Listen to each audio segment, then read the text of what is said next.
Welcome to the very edge of time. Before history had kings, before temples had names, and before the first stories were etched into clay, tonight we step into the realm of myth. A place where gods bled golden ichor, the sky was a person, and chaos was more than just a word. It was everything. This is the beginning of the story of ancient Greece. And like all good stories, it starts in the dark. Before the earth, the sky, or even the sea, there was only chaos. But chaos wasn't destruction. Not yet. Chaos was possibility, a yawning, unknowable space that held all that was, and all that could be. From chaos came Gaia, the earth, broad, fertile, and eternal. It was the foundation, the stillness beneath the storm. And with her came Tartarus, the deep abyss, a chasm so far below that even death feared to visit. Then came Eros, the primal force of attraction, ain't not romantic love, but the spark, the binding force that made creation possible. From Gaia came Uranus, the sky. She birthed him alone, and he stretched across her, covering her completely. Together, earth and sky bore the first generation of gods, the Titans. Among them, Oceanus, the endless river that circled the world.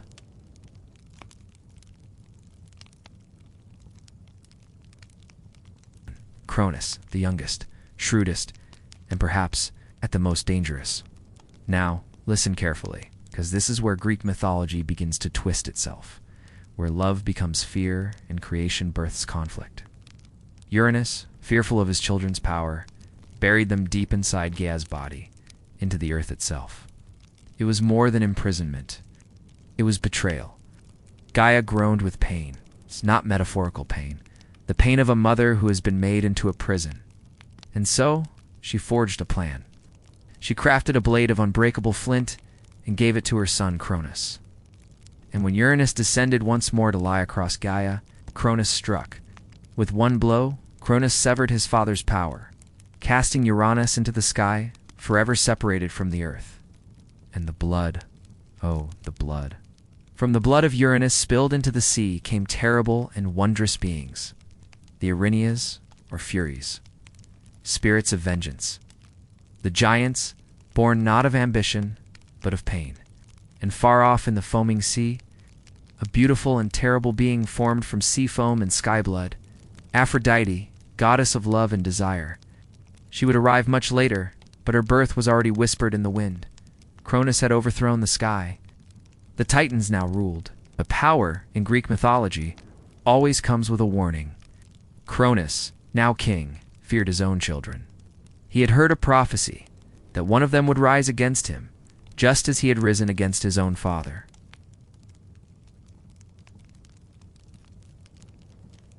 One by one, Hestia, Demeter, Hera, Hades, and Poseidon gone into the belly of fear. But the sixth child, Zeus, was hidden. Gaia and Rhea, tired of this generational cycle of fear, tricked Cronus. They gave him a stone wrapped in cloth, and Cronus swallowed it whole. Zeus was raised in secret, in a cave on the island of Crete. There, fed by a sacred goat and guarded by warriors who clashed their weapons to hide his cries, the future king grew.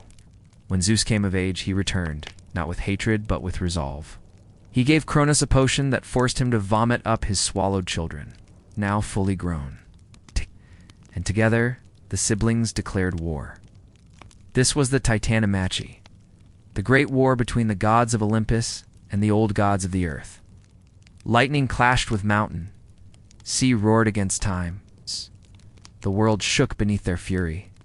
After 10 years, the Olympians emerged victorious. The Titans were defeated and cast into Tartarus, the deepest pit below the earth. Zeus became king. His brothers Poseidon and Hades took the sea and the underworld. And thus, the Olympian order was born. But remember, the past does not vanish. The Titans were buried, not forgotten. Their blood runs beneath the myths of Greece like roots, twisting, waiting, and the gods who replaced them were not flawless. They were not all-knowing. They were just as petty, just as fearful, and just as human as the mortals who worshipped them. Maybe that's why their stories still speak to us, because they are not about perfection. They are about power and pain, and the endless cycle of inheritance. That was only the first whisper of myth. Segment 2. The Rise of Olympus. Gods with human hearts. The Titans were gone, sealed in the deep belly of Tartarus. Ow. The war was over. Now, a new order stood atop Mount Olympus. But unlike distant deities in other cultures, the Greek gods did not hide in mystery. They lived with flaws. They fought, they cheated, they played favorites. They were divine, yes, but they were not above vengeance, jealousy, or petty spite. The Greeks didn't want perfect gods. They wanted gods who reflected life, and life was chaos. At the top stood Zeus, king of the sky and lord of thunder. He ruled with a flash of lightning and a hunger for control. He was powerful, wise, and often feared. But Zeus was also impulsive. His many affairs would ripple through myth for generations, creating heroes, enemies, and endless drama. Beside him was Hera, his queen, goddess of marriage and protector of women. But Hera was no passive figure. She was cunning and proud. Her fury, when betrayed, was legendary. She couldn't punish Zeus, but she could punish the women he touched, and the children born from those unions. To be the child of Zeus was to live under Hera's shadow. Then came Poseidon, god of the sea, unpredictable, moody, and immense. His moods shaped the oceans. When pleased, the seas were calm. When insulted, ships vanished in whirlpools. Poseidon was second only to Zeus in power, and sometimes he forgot which brother was truly in charge. Hades, ruler of the underworld, was different. He didn't dwell on Olympus. His domain was deep below, where souls drifted in silence. Hades wasn't evil, but he was stern. He was also lonely. His most famous tale would come later, when he took Persephone from the world above to be his queen. The gods of Olympus also included the gentle and the fierce. Demeter, goddess of the harvest, who fed mortals and mourned her daughter with the changing of the seasons. The quiet goddess of the hearth, who kept the flame of home and never stirred trouble. Athena, born fully grown from Zeus's skull, armored and wise, was goddess of war, but of strategy, not rage. Ares, the opposite. War incarnate, brute force, bloodlust, more than loved. Apollo, god of the sun, music, prophecy, and healing. Brilliant but distant. Artemis. His twin sister, wild and free. Attis. Goddess of the hunt and protector of women in childbirth. Festus, god of the forge. Lame but brilliant, cast out of Olympus, yet essential. Aphrodite, goddess of beauty and desire, born from sea foam and vengeance. She could bend gods and mortals alike with a glance. And finally, Hermes, the messenger. Clever, quick, and a little dangerous. The boundary crosser. He walked between worlds. Each god had domains, not just of nature, but of human emotion. Love, rage, fear, jealousy, loyalty, justice, cruelty. Their stories weren't just about thunderbolts or golden apples. They were reflections of what it meant to be human, but on a cosmic scale. The Greeks didn't separate religion from life. The gods were everywhere. In the fields, in the weather, in the courtroom, in bed. They explained the inexplicable. Why do the seas rise? Why does a child die in the night? Why do we fall in love with the wrong person? Because the gods are watching? Or because the gods are bored? Temples were built in their honor, sacrifices made, oaths sworn. But worship wasn't always about love. It was often about respect, fear, appeasement. To ignore a god was to invite disaster. To honor them too much could also bring jealousy. It was a fragile balance. And yet within this divine world, the seeds of human greatness began to grow.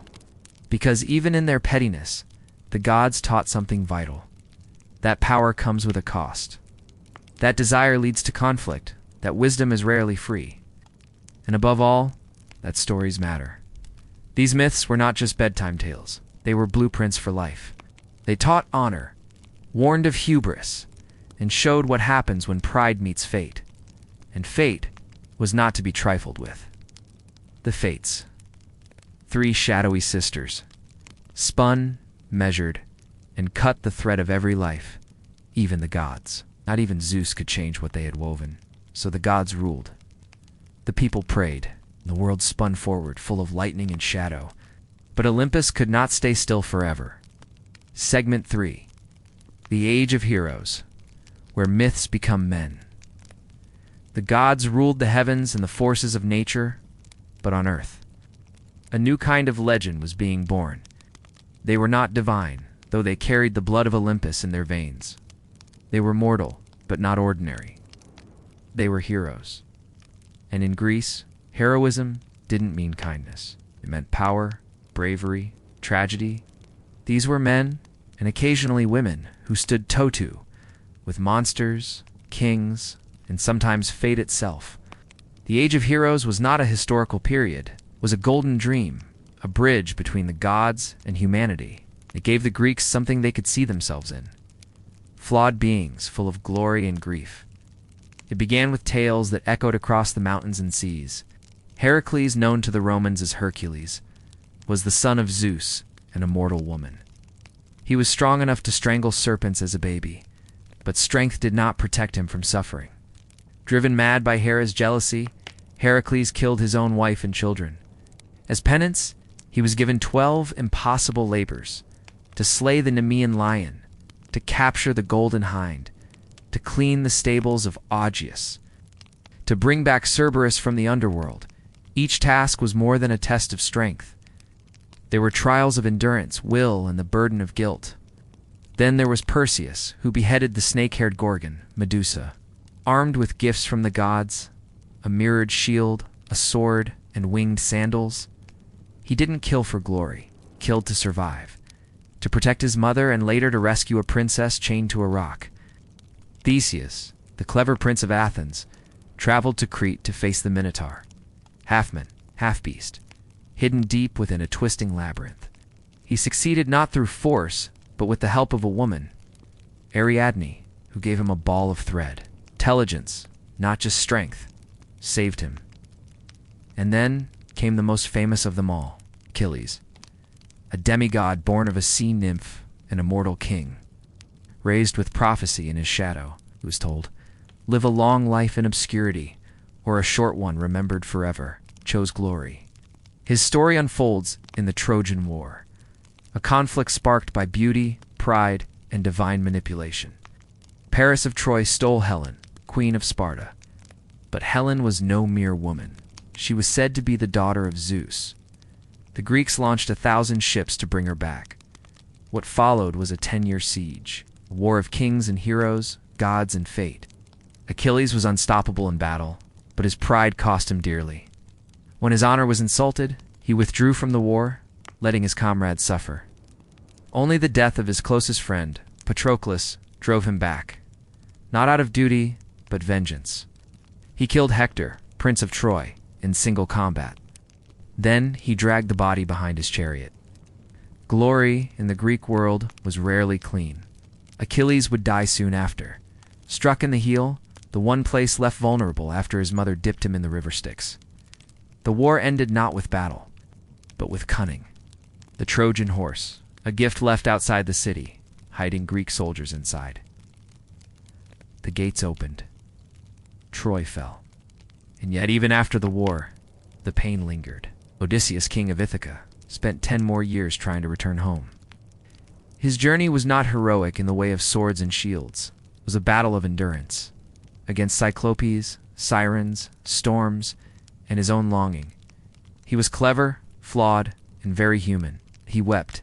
He lied. He survived. That was heroism in Greece. Not perfection, but persistence. The Age of Heroes was not about happy endings. Heracles died in agony. Theseus was abandoned by his own people. Achilles fell young. Even Odysseus, when he finally returned, found a kingdom filled with betrayal. But these stories endured because they told a deeper truth, that greatness always carries a cost, that courage is often lonely, and that even those touched by the gods are not immune to heartbreak. To be a hero in ancient Greece was to walk a tightrope between immortality and doom. And so, the myths continued, passed from voice to voice, sung by poets, carved into stone. The gods still ruled above, but the Greeks had new stars to follow. men who burned brightly and vanished too soon. And in every city-state, children would grow up hearing their names and wondering if they, too, might one day leave a mark on the world, even if it was written in tragedy. Segment 4. The Minoans and Mycenaeans, lost civilizations beneath the myths. Long before the Parthenon rose above Athens, before Spartan warriors marched in tight formation, before Greek was even Greek, there were two ancient peoples whose voices echo only through ruins, frescoes, and buried treasure: the Minoans and the Mycenaeans. Civilizations older than myth itself, older even than the gods of Olympus. They weren't just real, they were the seeds from which Greek culture would bloom. Let's begin on the island of Crete, surrounded by sapphire waters and shaped by fire and sea. Here, around 2700 BCE, rose the Minoan civilization, named after the mythical king Minos, the ruler who supposedly kept a minotaur in a labyrinth beneath his palace. The truth? More complex, more mysterious, and maybe more astonishing. The Minoans built vast palaces, the most famous at Knossos. Well, these weren't castles of war.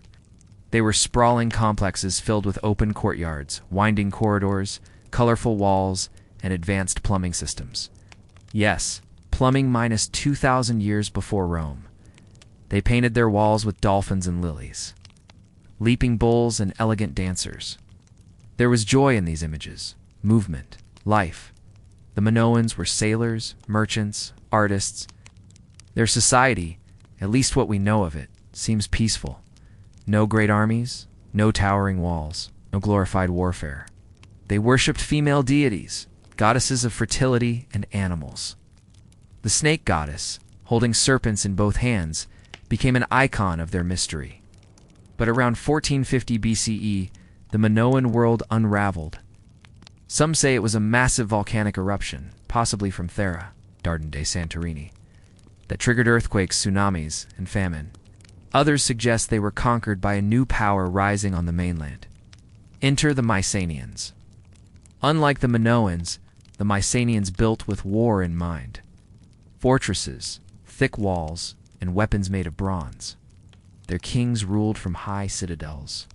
Mycenae, Pylos, Tyrans. Graves were filled with gold, masks, and swords. You may have seen the mask of Agamemnon, a golden face pressed flat with wide eyes and a thin mustache. Whether or not it's truly Agamemnon, the king who led the Greeks to war against Troy, we'll never know. But what we do know is this: the Mycenaeans were the first Greeks. They spoke an early form of the Greek language. They wrote in Linear B, an ancient script etched on clay tablets. They traded, they fought, and they absorbed the fading brilliance of Minoan culture, blending myth with memory. Many believe the Trojan War had its roots in this period, not as a 10-year siege over a stolen queen, but as a clash between two great powers, a memory so old it became legend. But around 1200 BCE, the Mycenaeans too collapsed. Their palaces burned, their writing disappeared, their cities emptied, and Greece fell into silence. For centuries, no one knew why. Blamed the sea peoples, mysterious raiders who tore through the Mediterranean. Others point to earthquakes, internal strife, or famine. The truth remains unclear. What followed was darkness, literally. The Greek Dark Ages, a time when writing vanished, trade collapsed, and the stories of gods and heroes became the only light. But even in the dark, the flame of myth endured. People told tales of fallen kings and divine wrath, of great walls and lost glory. The ruins of Mycenae became the halls of Agamemnon. The labyrinth of Knossos became the prison of the Minotaur. The past became legend. And slowly, as generations passed, Greece would begin to rise again, this time shaped by what was lost and driven by what could be remembered. Because in the end, that's what mythology is. Not lies, not fantasies, but echoes. Segment 5. The Greek Dark Ages. When even the gods were quiet, the cities were silent. The palaces that once gleamed with gold and bronze now lay in ruins, overgrown and forgotten. The writing that once filled tablets vanished. Trade networks collapsed. Art stopped. And for nearly 400 years, Greece disappeared from the map of history. This was the Greek Dark Ages, from around 1100 BCE to 750 BCE. And yet, while the world forgot Greece, Greece remembered itself. Not in books, but in stories. Stories passed from voice to voice, campfire to campfire. Tales that grew in the telling, that changed with every storyteller, but which always carried the bones of truth. This is when myth did its deepest work.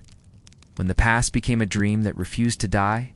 What caused the collapse of Mycenaean civilization remains one of history's great mysteries. Some speak of the Dorians, a group of invading tribes who swept down from the north, toppling the cities and introducing new weapons, new dialects, and new gods. Others point to internal unrest, economic decay, climate change, or a slow unraveling from within. But whatever the cause, the effect was the same: a cultural blackout. No more palaces. No more kings with written records. No more monumental architecture. No more linear B. The Greeks even forgot how to write. Imagine that. An entire civilization that once counted its trade in tablets and inscriptions, now reduced to memory and myth. And yet, it wasn't the end. It was a transformation. During these dark centuries, a new culture began to emerge. Simpler, yes, but also more communal, more resilient. The great cities of the future, Athens, Corinth, Sparta, began as tiny villages, each with its own traditions, gods, and leaders. Iron tools replaced bronze. Farming techniques slowly improved. Burial practices became more consistent, suggesting a kind of shared identity, even across fragmented lands. But most of all, it was the oral tradition that kept the Greek soul alive. Bards traveled from town to town, reciting long epic poems, tales of the Trojan War, of gods and monsters, of wandering kings and doomed heroes. These weren't written down until much later. They were performed, sung to the pluck of a lyre, or chanted to the beat of memory. And from this long night came to names that would shine for thousands of years: Homer and Hesiod. We don't know if Homer was one man or many, a blind bard, a symbol of collective tradition. His name's a mystery. But his works, the Iliad and the Odyssey, became the backbone of Greek identity. In the Iliad, the wrath of Achilles shakes the foundations of war. In the Odyssey, the cunning of Odysseus takes us across a haunted world of sirens, monsters, and forgotten lands. These were more than stories. They were education, religion, history, and entertainment combined. Every Greek child knew these verses. Every Greek adult debated their meaning. They asked, what does it mean to be a hero? What is glory worth? What is home?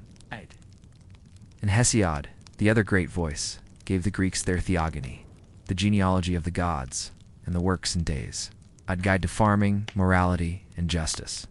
Together, these poems didn't just preserve the past. They defined it. They gave the Greeks a sense of origin, of destiny, of divine order and human struggle. By the end of the Dark Ages, around 750 BCE, something remarkable happened. The Greeks learned to write again, but not in linear B. They borrowed the Phoenician alphabet, adapting it to fit their language. And in doing so, they created the first true alphabet, one with vowels. This simple innovation unlocked the future. For the first time, words could breathe. Speech could be captured. Stories could endure. Not just in memory, but in ink. When with writing came something even more important: identity. The Greeks were no longer just survivors of a forgotten past. They were storytellers of their own future. The darkness began to lift. Villages grew into palaeus. City-states trade returned. Temples were built. Ships crossed the Aegean again. And a new force stirred, not just in the gods above, but in the people below. They remembered the age of heroes. Now, they would become something new. Segment 6. Archaic Greece. The dawn of the polis. The darkness was lifting. By the 8th century BCE, something began to stir across the rocky hills and sunlit shores of Greece. A new kind of civilization was emerging, built not on empires, but on city-states, each one fiercely proud, independent and alive. This was the archaic period of Greece. It was the forge from which classical Greece would be born. Gone were the palatial kings of the Mycenaeans. In their place rose the polis, the Greek city-state. More than just a settlement, the polis was a community of citizens bound by shared laws, language, religion, and customs. Each polis had its own identity, its own army, its own festivals, its own heroes. The most famous would come later: Athens, Sparta, Corinth, Thebes. But during this early period, hundreds of city-states dotted the Greek world. From the Aegean Islands to the coast of Asia Minor, they weren't united. They weren't always friendly. But they shared something deeper than politics. They shared a culture, and that culture was beginning to shine. It started with a return to the sea. Greek ships sailed again across the Mediterranean, trading olive oil, pottery, and wine for tin, gold, grain, and ideas. They established colonies, not empires, but sister cities, in Italy, Sicily, North Africa, even as far as modern-day France and Spain. One such colony, Cyrene, was planted in Libya. Another, Massalia, would one day become the city of Marseille in France. These colonies spread Greek language, religion, and art, and in return brought foreign knowledge home. But the most important development of all wasn't material. It was intellectual. With the new alphabet in hand, the Greeks began writing down laws, poems, contracts, and most critically, history. This was when Homer's epics were finally committed to text. What had once been oral tradition was now carved into permanence, and poetry flourished. Writers like Sappho, one of the few female voices we have, composed verses about love and longing. Callicus gave us biting satire and personal reflection. Greek art transformed, pottery became more detailed. Black figure and red figure styles told stories on the surface of vases. Gods, warriors, musicians, and animals danced across clay. Sculpture evolved from stiff Egyptian poses to more lifelike human forms. Religion became more organized. Temples were no longer small shrines. They grew into grand sanctuaries, places where the divine could be honored and where cities could express their power. The Oracle of Delphi, sacred to Apollo, became the spiritual center of the Greek world. Leaders and warriors traveled far to seek her cryptic prophecies, delivered from the mouth of a woman seated above a sacred spring. But while the gods remained central, something else was growing: the power of the citizen. Many city-states began experimenting with government by the people, or at least by male landowners. In Athens, early tyrants like Draco and Solon began laying the foundation for what would later become democracy. These reforms weren't perfect. They were born from inequality, unrest, and revolt. But they marked a shift, away from rule by birth toward rule by law. In Sparta, a very different experiment was unfolding. The Spartans turned their polis into a military society, one built on discipline, equality among warriors, and the subjugation of others. Every citizen was a soldier. Every moment of life was geared toward war. Their children were trained from the age of 7. Their women were stronger and freer than in most Greek cities. Their laws were few but absolute. 2 cities, 2 paths. And between them, the rest of Greece watched and learned. By the end of the Archaic period, something extraordinary had taken root: a pan-Hellenic identity. The Greeks, though divided, began to see themselves as part of a larger whole. They competed in Olympic Games, held every 4 years in honor of Zeus, not just as sport, but as a sacred act of unity. They told the same myths, spoke the same tongue, worshipped the same gods, and soon they would face the same threat, because far to the east an empire was rising. An empire vast enough to swallow cities, rich enough to tempt loyalty, and powerful enough to challenge everything the Greeks had become. That empire was Persia, and the clash that was coming between East and West. Tyranny and freedom, order and chaos, would define the very soul of Greece. Segment 7. The Rise of Sparta. War above all else. In a quiet valley between mountains and riverbanks, surrounded by olive trees and hard earth, there stood a city unlike any other in the Greek world. It had no golden statues, no sprawling markets, no plays, no philosophers. This was Sparta, and it was built for one purpose only: war. While Athens moved toward art, democracy, and debate, Sparta chose silence, strength, and discipline. It wasn't just a city. It was a weapon, sharp, silent, and honed over centuries. But to understand why Sparta became this way, we have to go back. In the 8th century BCE, the Spartans found themselves in a land called Laconia, rich and fertile, but already inhabited. They didn't trade, they conquered. They enslaved the local population called the Helots and made them work the land to feed the Spartan state. But the Spartans lived in constant fear. There were far more Helots than Spartans.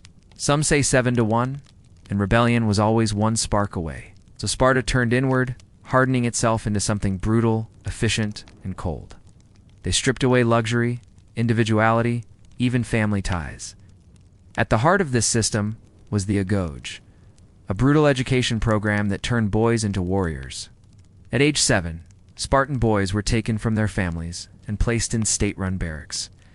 There they learned to fight, endure pain, and obey without question. They were whipped, starved, and forced to steal, not to punish them for theft, but for being caught. Compassion was weakness, pain was training, revival was glory. By their late teens, they entered military service and remained there for most of their lives. Marriage was permitted, but husbands often lived apart from their wives.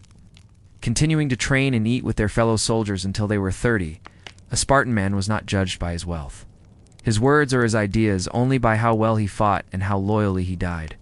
Even their clothing reflected their purpose. Red cloaks to hide blood, long hair to show maturity, bronze shields to gleam in the sun and terrify the enemy. What if the men were weapons, the women were steel? Unlike in most Greek city-states, Spartan women were educated. They owned land. They spoke freely. They trained in athletics, not for war, but to bear strong children. Come back with your shield, Spartan mothers told their sons, or on it. Their role was clear: to uphold the warrior state. They did it with pride, power, and influence. Sparta was ruled not by one king but two, a dual monarchy that balanced power. Alongside them was the Gerousia, a council of elders, and the ephors, magistrates who oversaw daily life and could even control the kings. It was not democracy. It was not tyranny. It was Sparta, a system designed to endure, not evolve. And for a time, it worked. Sparta produced the most feared warriors in Greece. Their discipline was unmatched, their unity unbreakable. They didn't boast. They didn't decorate. They didn't write down history. Others did that for them. But there was a cost. Art was sacrificed. Curiosity discouraged. Foreigners were banned. Wealth was hidden. The Spartans didn't build great cities. They built silence. And though they stood strong, they did not stand forever. Yet in the centuries to come, their name would echo louder than marble or poetry. It would become a symbol of sacrifice, honor, and the power of unity. And one day, at a narrow pass between mountain and sea, they would face the greatest army the world had ever known. But that is a story for another day. For now, remember this: while Athens was dreaming, Sparta was preparing. Segment 8. The birth of Athenian democracy. Power to the people. While Sparta forged warriors in silence across the Aegean Sea, another city was humming with words. Words spoken in crowded assemblies, words debated in marble halls, words written on stone tablets and carried through the air like birds. This was Athens, the birthplace of democracy. But Athens didn't begin as a land of freedom and equality. It began, like most ancient cities, under the grip of aristocracy. A few wealthy families controlled the land, the courts, the temples. Most Athenians were farmers, poor, indebted, and powerless. And if a man could not repay his debts, he could be enslaved. The soil was rich, but the laws were not. Inequality grew. Tensions flared. Athens teetered on the edge of civil war. And then came Draco. Yes, that Draco. He was appointed around 621 BCE to write the city's first legal code. And what he wrote was terrifying. Draco's laws were harsh beyond reason. Theft, insolence, death, even minor crimes could lead to execution. When asked why his laws were so brutal, Draco allegedly replied, "The smallest crimes deserve death, and for the greatest. I can think of no harsher penalty." The Athenians followed his code for a time, and then recoiled. His name would live on, even in modern times, as a synonym for cruel and excessive punishment. Draconian. But Draco, in his cold way, did something revolutionary. He wrote the laws down. They were no longer secrets held by the elite. Now, the people could see them, even if they feared them. Change had begun. Next came Solon, a reformer and poet, appointed around 594 BCE to rescue Athens from its internal decay. Solon was no idealist. He was a realist and a moderate. He didn't try to please everyone. He tried to save the city. He canceled debts. He freed enslaved citizens. He banned debt slavery altogether. He restructured society based on wealth, not birth, opening political offices to the richer commoners, not just nobles. He created the ecclesia, a general assembly of male citizens who could vote on laws. He also formed the Council of 400 to prepare laws for debate, in courts where ordinary citizens could serve as jurors. And he encouraged trade, crafts, and the export of olive oil, helping Athens grow in wealth and connection. But Solon refused to become a tyrant. He made his reforms, then voluntarily stepped down, warning Athens not to lose what it had gained. Of course, they almost did. Power struggles returned. For a time, Athens was ruled by Pisistratus, a clever tyrant who seized power by appealing to the poor. But unlike others, he ruled with surprising fairness, building temples, sponsoring festivals, and supporting the arts. His sons, however, were less loved. And by 508 BCE, Athens was ready for something new. That something is Cleisthenes. He is often called the father of democracy, but his greatest genius was not a speech or a vote. It was organization. He broke the old tribal system that kept power in the hands of a few families. He reorganized citizens into demes, local units that mixed people from different backgrounds. No longer would wealth or bloodline alone determine your influence. He expanded the council to 500 members, selected from across all regions, and chosen by lot randomly, so no one class could dominate. He made the ecclesia the central power in Athens, a citizens' assembly that could pass laws, make decisions of war and peace, and hold leaders accountable. He introduced ostracism, a practice where once a year, citizens could vote to exile any one man seen as a threat to the state. Not a trial, not a punishment, just a 10-year break. From power, and just like that, something new was born. Not perfect. Not equal. Women, slaves, and foreigners were excluded. But still, for the first time in human history, ordinary citizens had a voice in shaping their future. The system was fragile. It would be tested, it would be threatened, but it worked. And as Athens grew in art, in economy, in influence, its democracy became more than a government. It became a belief that power should not be hoarded, but shared. That laws should not be whispered, but written. That truth could be found not by decree, but by debate. And that the future could belong not to kings or conquerors, but to citizens. Segment 9. The Persian Wars. When freedom met empire, by the dawn of the 5th century BCE, the city-states of Greece were growing, in wealth, in confidence, and in ambition. But while they debated in the agora and competed in Olympic Games, a storm was rising in the east, a force unlike anything they had ever faced. The Persian Empire, vast, ancient, and unimaginably powerful, stretched from the Indus River in the east to the Aegean Sea in the west. It was ruled by Darius I, the king of kings. To him, the fractious Greek city-states were little more than rebellious provinces and ungrateful subjects. But the Greeks had no king, no single ruler, no army to match Persia's. What they had was resolve. The spark came in Ionia, the western coast of Asia Minor, where Greek colonies had long lived under Persian control. In 499 BCE, they revolted. They asked for help, and Athens answered. A small Athenian force helped torch the city of Sardis, a Persian stronghold. It was a symbolic act, and an insult Darius would not forget. He vowed revenge, and he sent a message to the Greek world: submit or burn. Some city-states yielded, others stood their ground. Athens stood alone. In 490 BCE, a Persian fleet landed on the plains of Marathon, just 26 miles from the Athenian walls. Their army was larger, their confidence supreme. The Athenians had no choice. They marched to meet the Persians to 10,000 citizen soldiers known as hoplites, armed with spears, shields, and courage. They fought in tight formation, a phalanx, shoulder to shoulder, shield to shield. And in a stunning, brutal clash, they won. The Persians fled, defeated. A runner whose name may have been Pheidippides is said to have raced back to Athens with the news, crying, "We have won," before collapsing and dying. Whether true or not, the story was immortalized and gave birth to the marathon race we know today. But the war was not over. Darius died. His son, Xerxes, rose in his place.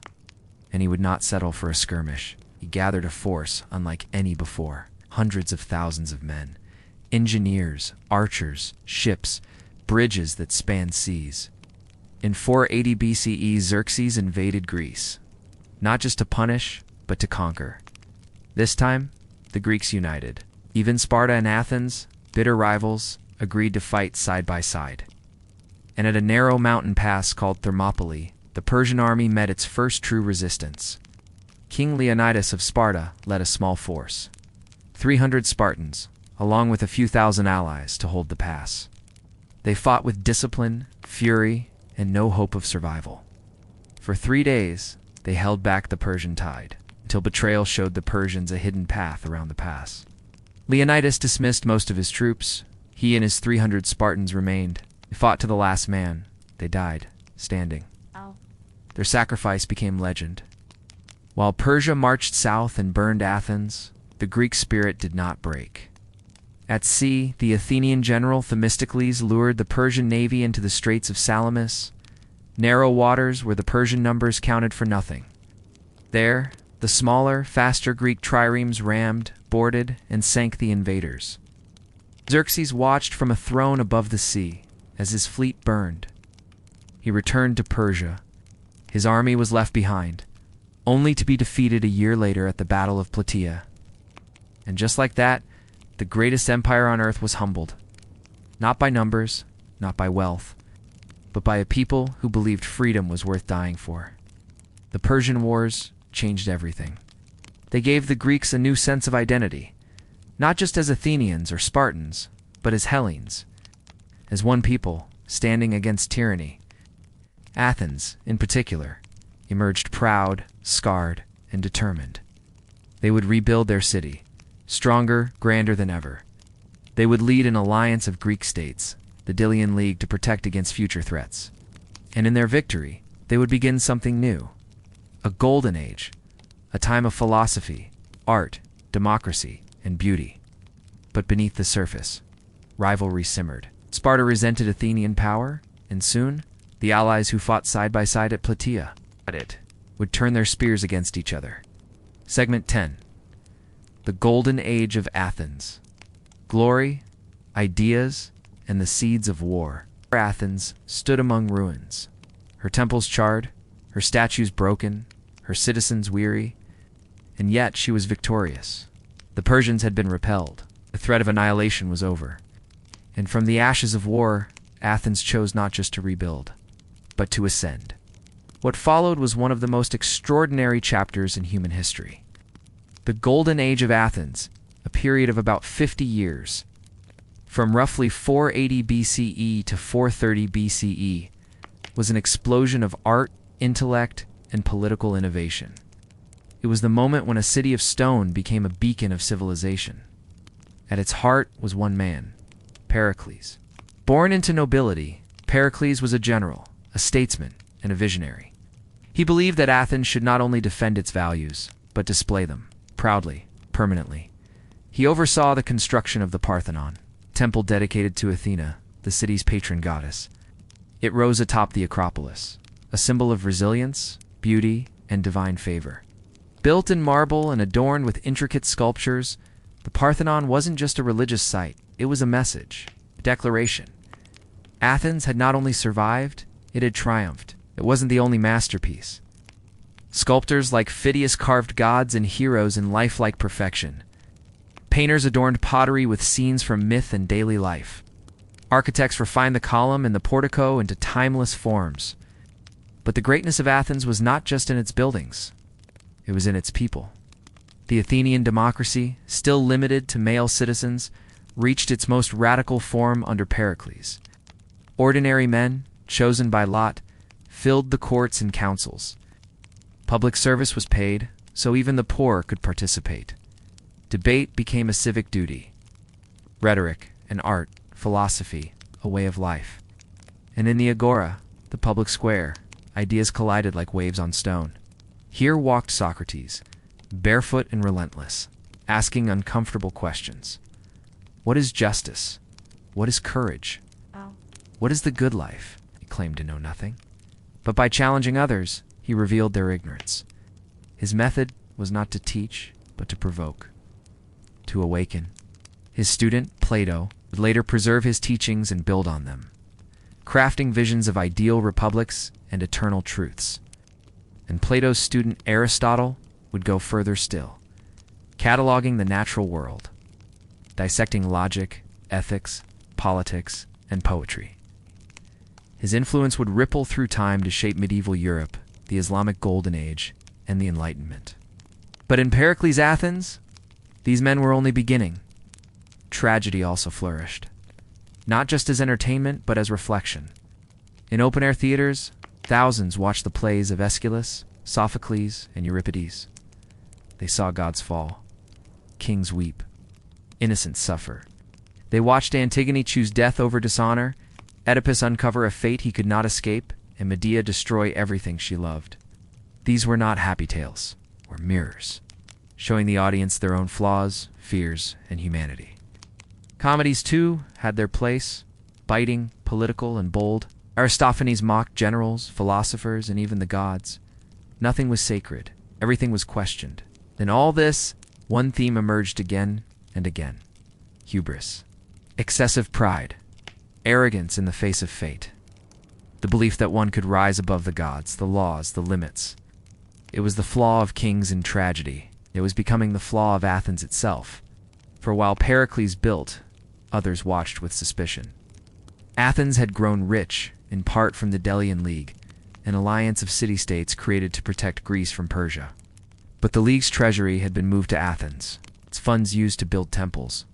Its allies, now subjects. Athens had become an empire, not by conquest, but by influence.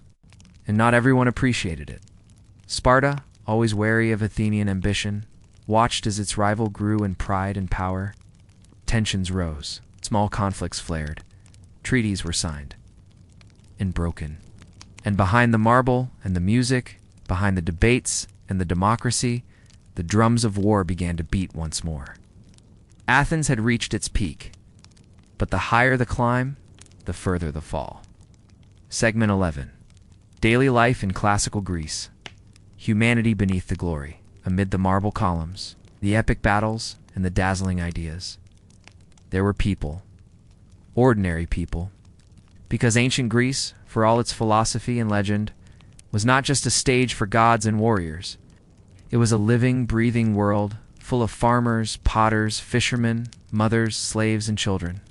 And to understand that world, you must step off the Acropolis and into the streets. A typical day in classical Athens began with the sun. There were no alarm clocks, no mechanized hours. Time was told by shadow and rhythm. At first light, men would rise, wash at public fountains, and head to their duties. If you were a citizen, an adult male with Athenian ancestry, your duties could vary. You might own a farm or workshop, you might attend the assembly to vote on laws. You might serve on a jury, or perform your required military training. You had freedom, you had power, but most people were not citizens. Women, for instance, had no political rights. In Athens, they lived mostly indoors, managing the home.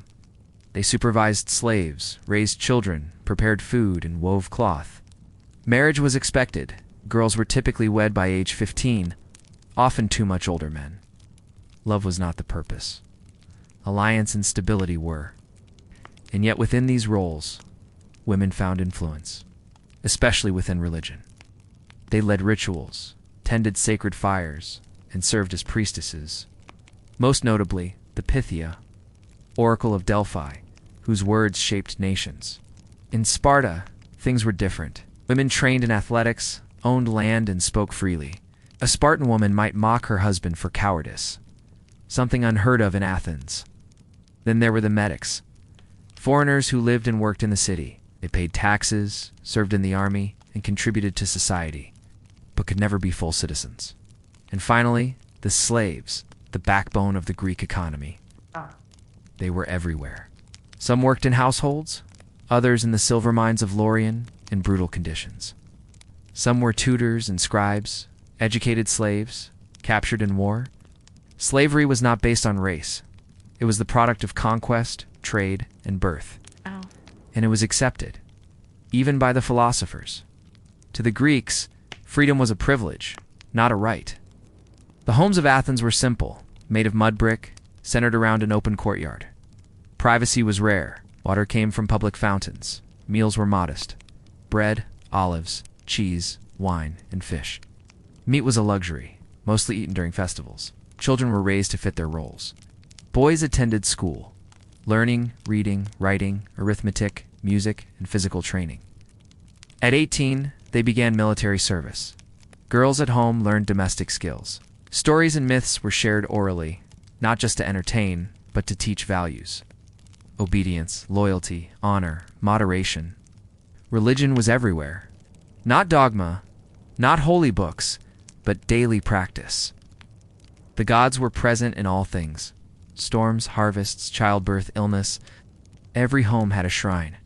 Every city its patron deity. Sacrifices of animals, wine, or incense were made regularly. Right? Not to ask for miracles, but to maintain balance, to honor tradition. And then there were the festivals. The Panathenea, honoring Athena, filled the city with parades, contests, and feasts. The Dionysia for Dionysus, god of wine and theater, brought days of drama where tragedies and comedies were performed before thousands. These weren't just holidays. They were expressions of identity. To be Greek was to participate in religion, in politics, in life. And yet, life was fragile. Infant mortality was high. Disease was common.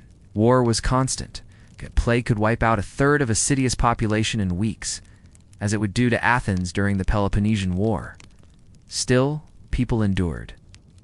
They laughed, they grieved, they debated, they hoped, because beneath the statues and the scrolls, beneath the marble and the myth, they were human, as flawed, fragile, and searching as we are now. And that's why their stories still matter. They weren't trying to build perfection. They were trying to live. And in doing so, they built something eternal. Segment 12. Greek Science and Innovation. Minds that mapped the cosmos, in the shade of olive trees. Beside the hum of markets and the chants of prayer, minds stirred. They looked at the stars and asked, what are they made of? They watched illness spread and wondered, why do bodies suffer? They listened to a plucked string and measured its vibration. While much of the ancient world explained mystery through myth, the Greeks began to search for patterns, not to erase the gods, but to understand their world more deeply. And in doing so, they planted the seeds of science. It began, as many things did, with questions. The early thinkers were called physikoi, natural philosophers. Not scientists as we know them, but men who studied the nature of things. Thales of Miletus, in the 6th century BCE, was among the first. He proposed that everything was made of water, not just physically, but essentially. It was wrong, but revolutionary, because it meant the world could be explained without divine intervention. His student Anaximander took it further. He sketched the first known map of the known world. He theorized that life began in the sea, and that humans evolved from simpler forms. And then came Pythagoras, the mystic mathematician. He believed numbers were the key to the universe, studied harmonics, proportions, and geometry, and is most famous for the Pythagorean theorem. But to him, math wasn't just practical, it was spiritual, a sacred order beneath chaos. In the 5th century BCE, the torch passed to Empedocles, who claimed all matter was made of 4 elements: earth, air, fire, and water, balanced by forces of love and strife. Then came Democritus, who introduced an idea that would lie dormant for centuries, that the world was made of atoms, indivisible particles moving through a void. This was 2,000 years before modern atomic theory. But science in Greece was not just about the cosmos. It touched every part of life. In medicine, Hippocrates, the father of medicine, broke from superstition. He believed illness came from natural causes, not curses or gods. He and his followers created the Hippocratic corpus, a series of texts that observed symptoms, treatments, and ethics. Even today, doctors swear the Hippocratic oath in his name. He prescribed rest, diet, cleanliness, and observation. No harm. It's a simple idea, yet revolutionary. In anatomy, knowledge was limited. Human dissection was rare. But Greek physicians studied wounds, bones, and animal bodies to learn more. In the 4th century BCE, Aristotle turned curiosity into a system. He categorized animals based on shared traits. Noticing, for example, that dolphins gave live birth, studied marine life, insects, birds. He proposed that everything had a final cause, a purpose. A tree grows to become a tree, a person to become rational. He cataloged logic, laying the foundation for deductive reasoning. All men are mortal. Socrates is a man. Therefore, Socrates is mortal, simple, and eternal. Later, in the Hellenistic age, Greek science would flourish in new cities like Alexandria, home to the greatest library of the ancient world.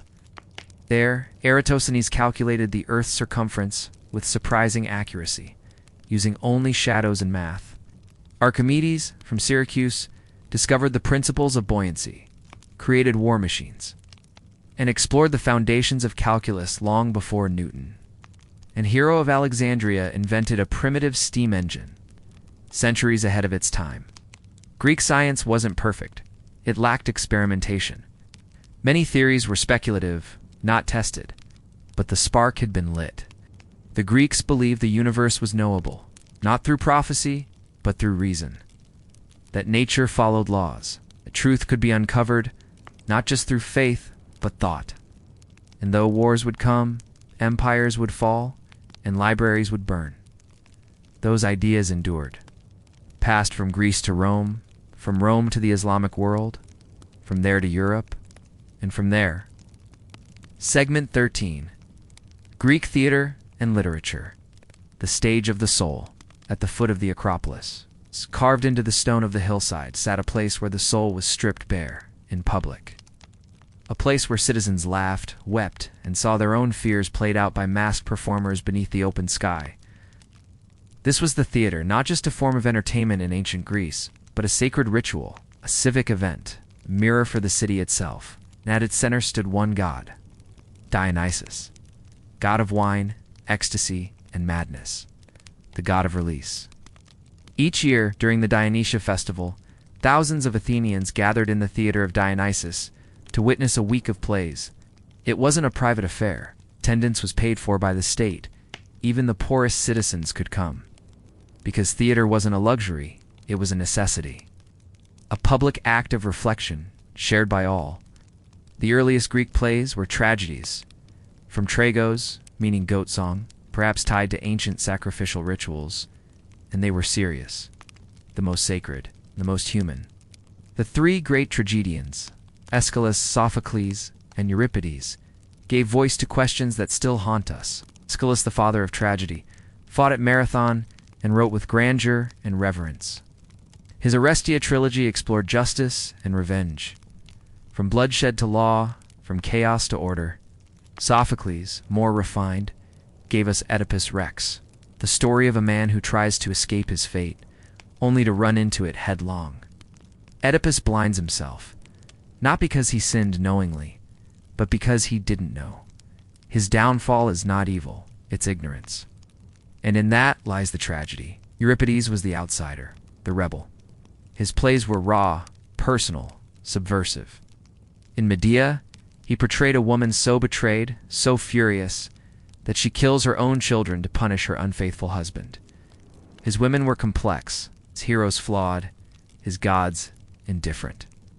Tragedy for the Greeks wasn't meant to resolve things. It was meant to purge.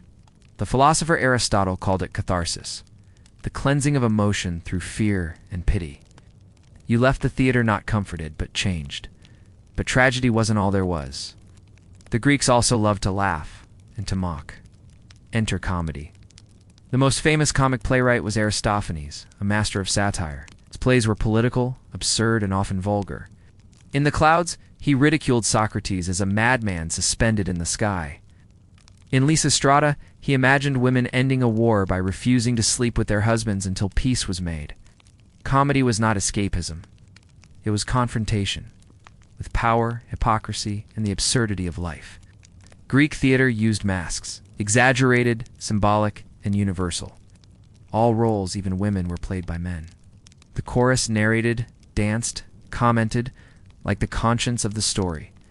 And yet, beneath the masks, the stories were real. Because theater in Greece wasn't just about gods or myths.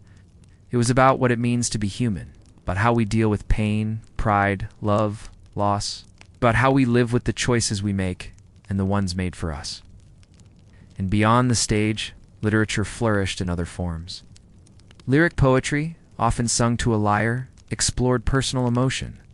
Sappho, one of the few surviving female voices, wrote of longing and desire in verses that still burn with intimacy. "Someone will remember us," she wrote, "even in another time." She was right. Greeks didn't separate the intellectual from the emotional. To write was to live, to question, to feel. And in their poems and plays, we find not relics, but reflections. They didn't write for museums, they wrote for us. Segment 14. The Peloponnesian War. The Fall of Unity. They had stood together against Persia, Spartans, and Athenians, shoulder to shoulder. They had fought for freedom, for the gods, for Greece. But unity in Greece was always temporary, a flickering candle in the wind, because beneath the marble and glory, the seeds of division had already taken root. The Peloponnesian War, a brutal, 27-year conflict between Athens and Sparta, would shake the Greek world to its core. Not just a war of armies, a war of ideology, of democracy versus oligarchy, naval power versus land strength, ambition versus tradition. And when it ended, Greece would never be the same. It began with fear. Athens had grown powerful, too powerful. After the Persian Wars, it had taken control of the Delian League, a defensive alliance of Greek city-states. But the alliance became an empire in all but name. Athens collected tribute, enforced obedience, and built its empire on silver, ships, and pride. Sparta, landlocked, disciplined, wary, watched with growing unease. Tensions flared. Alliances shifted. In 431 BCE, war erupted. The early years were marked by imbalance. Athens dominated the sea. Its triremes ruled the Aegean, supplying the city and threatening Spartan allies. Sparta, in turn, ravaged the Athenian countryside, burning crops and villages, but unable to breach the long walls that protected the city. And then came the plague. In the second year of war, a deadly disease swept through Athens, killing tens of thousands, including Pericles, the city's visionary leader. His death left a vacuum, one that would never be truly filled. Athens grew more aggressive, less rational. Sparta grew more determined. Both sides refused to back down. A temporary peace, the Peace of Nicias, was signed in 421 BCE. But it was uneasy, fragile, and quickly broken. Athens, now under the charismatic and reckless Alcibiades, launched an ambitious expedition to Sicily, hoping to expand its empire westward. It was a disaster. The Athenian fleet was destroyed. Soldiers were slaughtered or enslaved. Its confidence shattered. Seeing weakness, Sparta struck harder. With Persian funding, they built a fleet to challenge Athenian dominance at sea. Internal revolts broke out across the Athenian Empire. Its economy faltered, its democracy frayed. And then, in 404 BCE, Athens surrendered. Its walls were torn down, its empire dissolved, its democracy briefly replaced by an oligarchic regime, the 30 Tyrants. Sparta had won, but it was a hollow victory. The Peloponnesian War left Greece battered, bitter, and broken. Cities lay in ruin. Trade routes were disrupted. Trust, the fragile glue of alliances, was gone, and the dream of a united Greece was dead. Philosophers looked inward. Socrates accused of corrupting the youth and disrespecting the gods, was sentenced to death in 399 BC. He drank hemlock, calm, unflinching, principled to the end. And yet, even in defeat, Athens remained a beacon of thought, culture, and resilience. But the balance of power had shifted. Sparta, victorious, found ruling an empire more difficult than defending its homeland. Thebes rose, then fell. No city could fill the void. And in the north, a new power was rising. One that watched the Greek cities tear each other apart. One that would not offer alliance, but conquest. The age of the city-states was ending, and the age of kings was about to begin. Segment 15. The Rise of Macedon. When the north came south to the proud citizens of Athens, Sparta and Thebes, Macedon was barely Greek.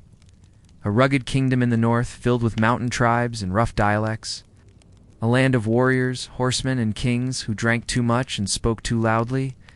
They were outsiders, barbarians, some whispered. But while the Greek city-states fought and bled, Macedon watched and waited.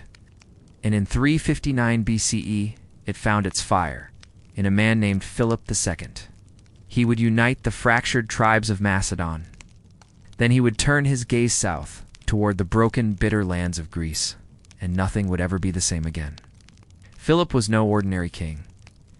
He had been a hostage in Thebes as a young man, where he studied Greek politics, warfare, and culture. He returned to Macedon not as a brute, but as a strategist. He reformed his army, creating a professional, full-time military unlike anything in Greece. He armed his men with sarissas, 18-foot-long spears, and drilled them into tight formations. Where discipline replaced chaos, the Macedonian phalanx was born. Slower than the Greek version, but far deadlier.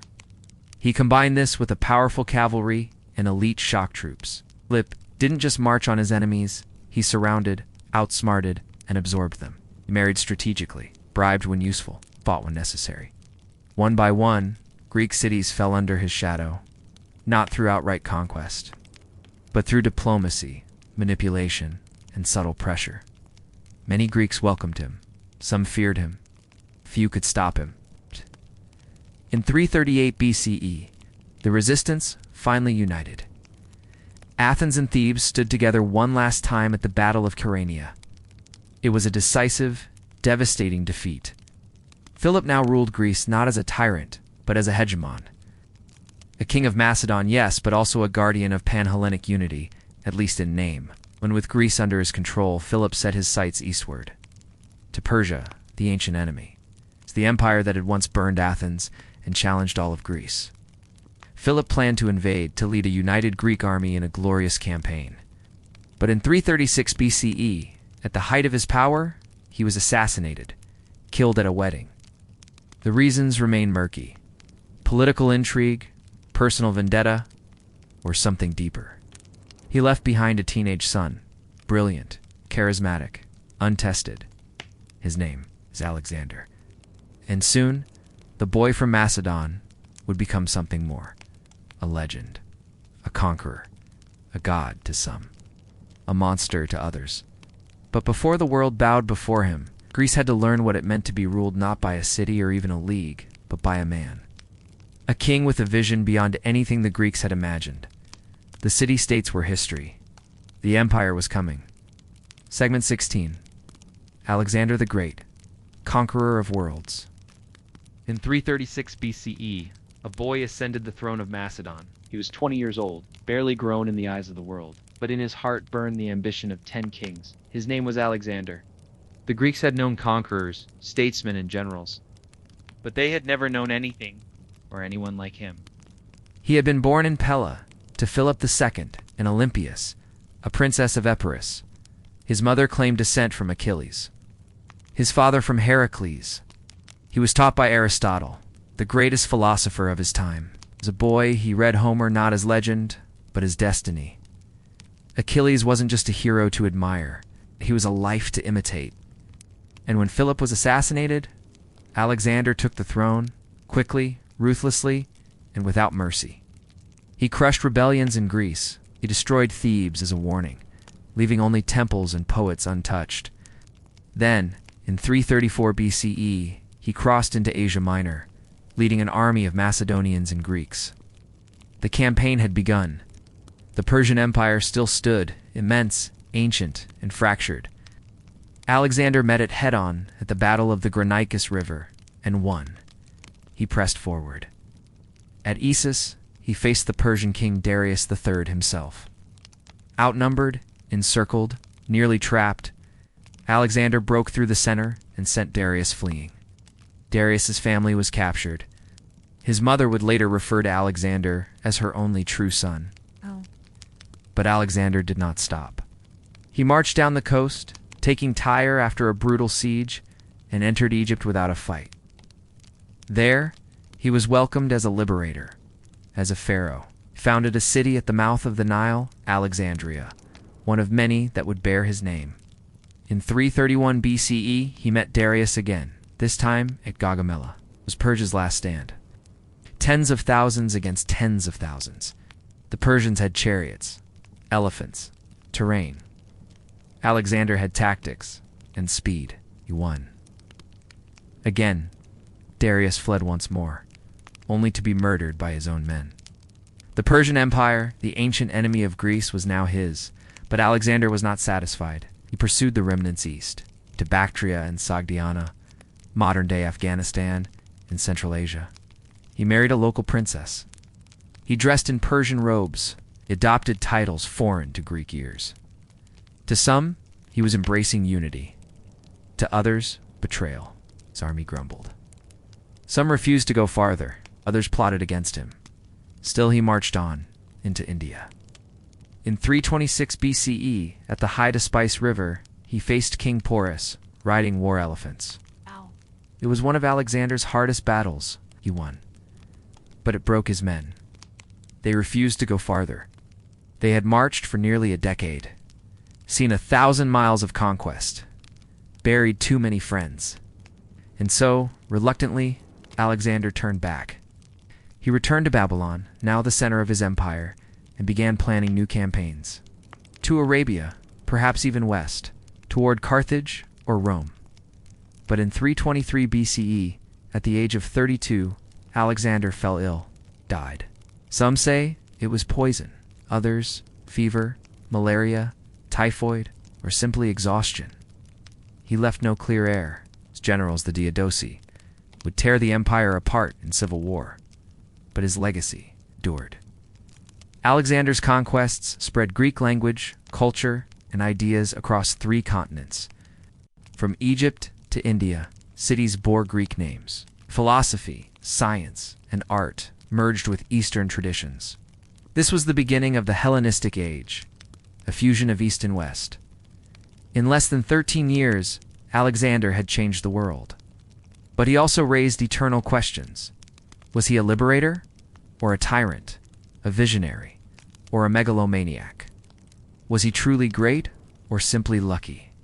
History does not answer, it only records. And the man who wept because there were no more worlds to conquer, left behind a world forever changed. Segment 17, the Hellenistic world. When Greece ruled without Greeks, when Alexander died in 323 BCE, there was no empire, only an echo of one. His generals, the Diadochi, were loyal not to his vision, but to their own ambition. And so, the great empire fractured, divided like a mythic beast, each limb going its own way. Yet despite the bloodshed, something remarkable happened. The Greek world expanded, not by force of conquest, but by the power of culture. This was the Hellenistic Age, a time when Greek language, science, art, and philosophy spread across thousands of miles. A world shaped by Greeks, but not ruled by them alone. A world where East met West, and something new was born. The 3 major kingdoms that emerged from Alexander's ashes were the Ptolemaic kingdom in Egypt, the Seleucid Empire in Asia, the Antigonid kingdom in Macedonia, and parts of Greece. Each claimed descent from Alexander's dream. Each governed in Greek style, spoke Greek in their courts, and built Greek cities. But these were not city-states. These were monarchies, ruled by kings with absolute power, armies, and bureaucracy. In Egypt, the Ptolemies ruled as both Greek kings and Egyptian pharaohs. Their capital, Alexandria, became a lighthouse of civilization. literally. Oh. There stood the Pharos of Alexandria, one of the 7 wonders of the ancient world, a beacon visible for miles. Oh. And nearby, the Library of Alexandria, the greatest collection of knowledge in the ancient world. Thousands of scrolls, works from Babylon, India, Egypt, Greece, a place where scholars copied, translated, and preserved. Philosophers, astronomers, mathematicians, poets, in math. Euclid systematized geometry. His elements would be studied for 2,000 years. In astronomy, Aristarchus of Samos proposed that the Earth orbited the Sun. Nearly 1,800 years before Copernicus, Eratosthenes measured the Earth's circumference with surprising accuracy. Using shadows and reason, medicine advanced, too. Herophilos and Aristotle studied the nervous system, the brain, and the heart. They practiced human dissection taboo elsewhere, and recorded their findings. In literature, new genres emerged: romantic novels, technical manuals, biographies. Epic poetry gave way to personal emotion. In philosophy, Athens remained a hub, but new schools spread. The Stoics, founded by Zeno, taught self-control, virtue, and living in harmony with nature. Pain was inevitable, but suffering was a choice. The Epicureans, followers of Epicurus, sought pleasure. Not hedonism, but peace. A quiet life, free from fear. And the skeptics, who questioned whether truth could ever be known at all. But for all its brilliance, the Hellenistic world was not peaceful. Wars between successor kingdoms were constant. Cities rose and fell. And for ordinary people, life could be harsh. Monarchs ruled. Taxes were high. Armies marched. Greece itself, the homeland of all this culture, was now a backwater. Athens still had philosophers. Sparta still had soldiers. But power had moved east, to Alexandria, Antioch, Pergamon, and far to the west. Another power was rising, one that spoke Latin instead of Greek, one that admired Greek culture even as it planned to absorb it: Rome.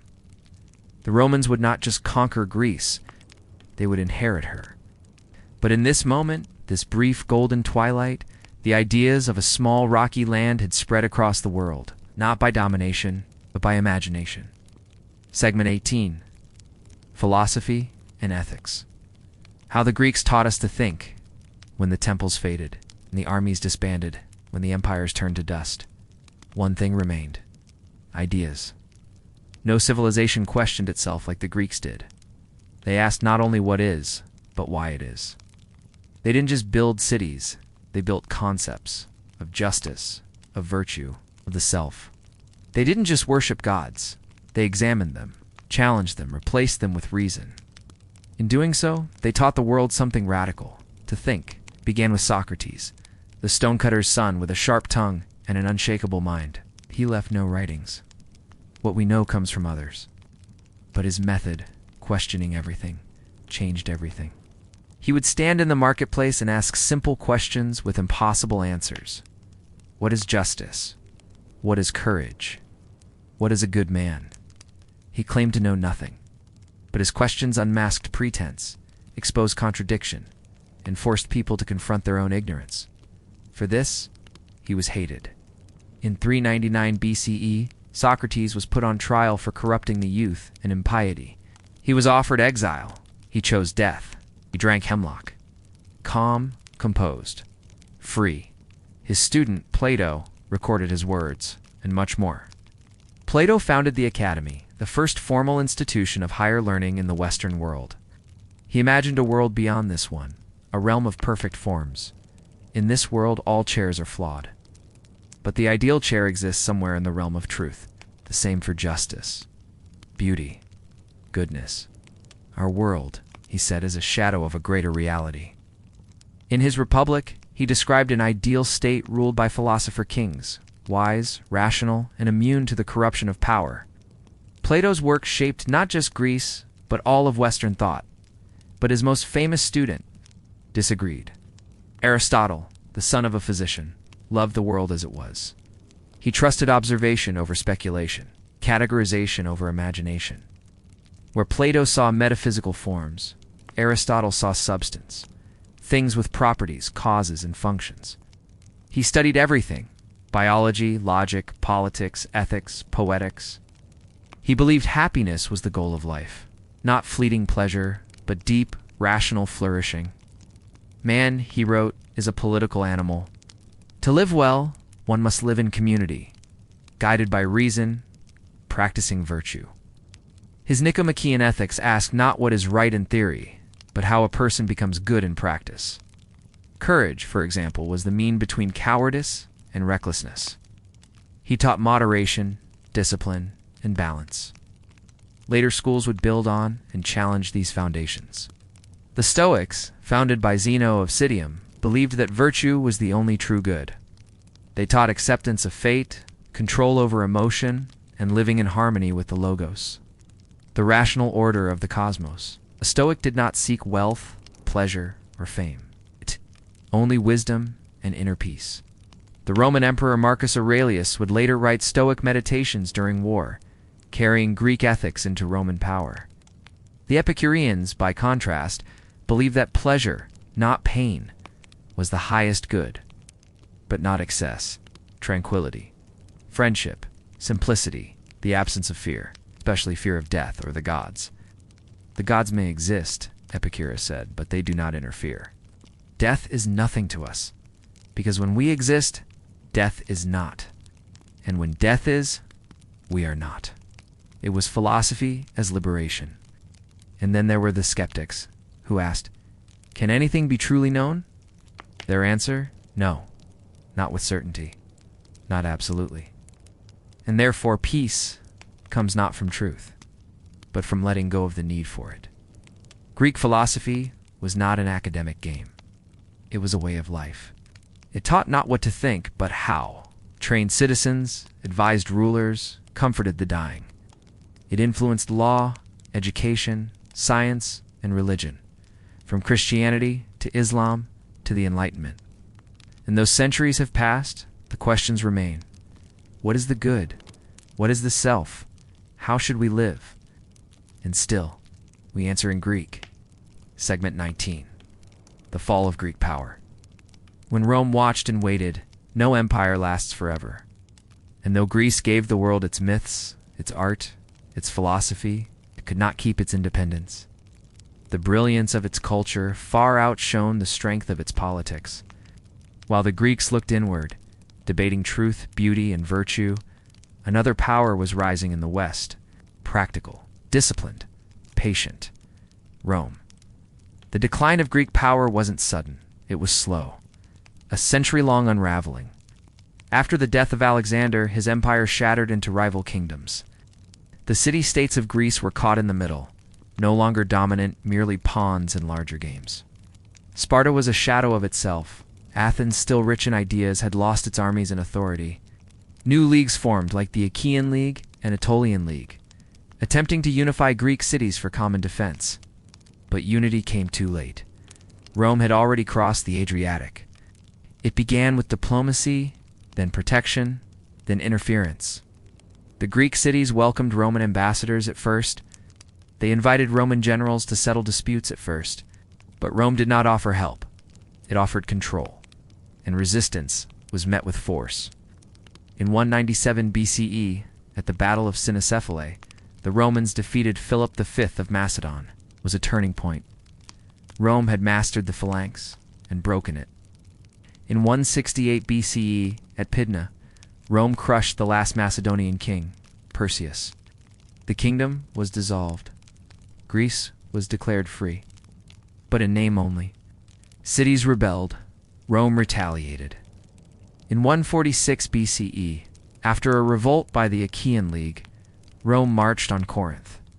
Once a jewel of the Greek world, they destroyed it. Men were killed.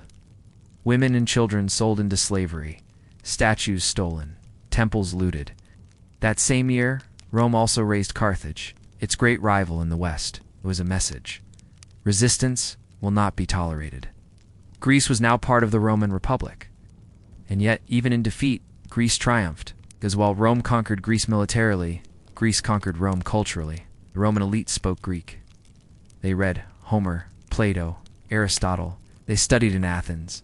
They revered Greek architecture, sculpture, and drama. Greek tutors raised Roman children, Greek philosophers advised Roman emperors, and Greek gods, under Roman names, filled Roman temples. It was not the end of Greek influence, it was its transformation. The polis was gone. But Hellenism, Greek thought, language, art, and reason would continue. Rome, through Christianity, through the Renaissance, through us. Segment 20. The Legacy of Greece. A civilization that never died. The temples are ruins now. The columns cracked, the statues headless, the scrolls mostly dust. The voices of the orators have gone silent. The bronze of the warriors has faded to green. The marble gods stand still, unmoving. And yet, Greece never died. Some civilizations leave behind monuments, others, memories. But Greece left behind something far more powerful, a way of seeing the world. It gave us democracy, flawed, limited, imperfect, but foundational. It gave us philosophy, not just answers, but the courage to ask better questions. It gave us science, born not in laboratories, but in curiosity, the kind that asks why the sun moves, why the body fails, why the stars return. It gave us myth, stories of gods, monsters, and heroes, not to explain what is, but who we are. It gave us tragedy and comedy, art that holds up a mirror to human life, in all its beauty and failure. It gave us the idea that humans are not puppets of fate, but thinkers, creators, agents of meaning. Its influence stretched through time like a thread. Through Rome, who copied its architecture and worshipped its intellect. Through Byzantium, which preserved its texts in monasteries and manuscripts. Through Islamic scholars, who translated and expanded Greek science and medicine. It's through the Renaissance, which rediscovered Plato and Aristotle and reshaped Europe. Through the Enlightenment, where Greek reason lit the path for modern rights, ethics, and government. Even today, in courts, universities, theaters, and the language we speak, Greek echoes whisper. Words like democracy, theater, philosophy, logic, planet, biology. They're not just vocabulary. They're reminders. Reminders that a small land of mountains and islands, fractured and imperfect, once dared to explore the soul of humanity. And while their world fell, their questions did not. What is justice? What is the good life? What is the self? Why are we here? How should we live? The Greeks never gave us final answers. They gave us something better. The conversation. So when you walk beneath modern towers, or scroll through glowing screens, or wrestle with meaning late into the night, remember you're not alone. You're continuing something that began millennia ago, on a rocky peninsula, under an open sky, where a people asked, what if we thought about everything, dared to try? And so, our journey through the ancient world pauses here. From the birth of gods in darkness, to the fall of cities in fire, from whispered myths to thunderous wars, we've walked alongside philosophers, tyrants, artists, and kings, all of them gone, and yet somehow still with us. But this is only the beginning. Beyond the fall of the polis lies a new world. A world of empires, libraries, revolutions, of Cleopatra, Cicero, and the Library of Alexandria. Of gods remade and Greek ideas reshaped in Roman hands. Would you like to see what happened next? Would you like to know how the Hellenistic world transformed not only Greece, but the world that came after? If so, let me know in the comments. And if you haven't already, subscribe. And let's keep this story alive. Because history never ends. It only sleeps, waiting to be remembered. You've been watching Shadow Theory. Thank you for listening.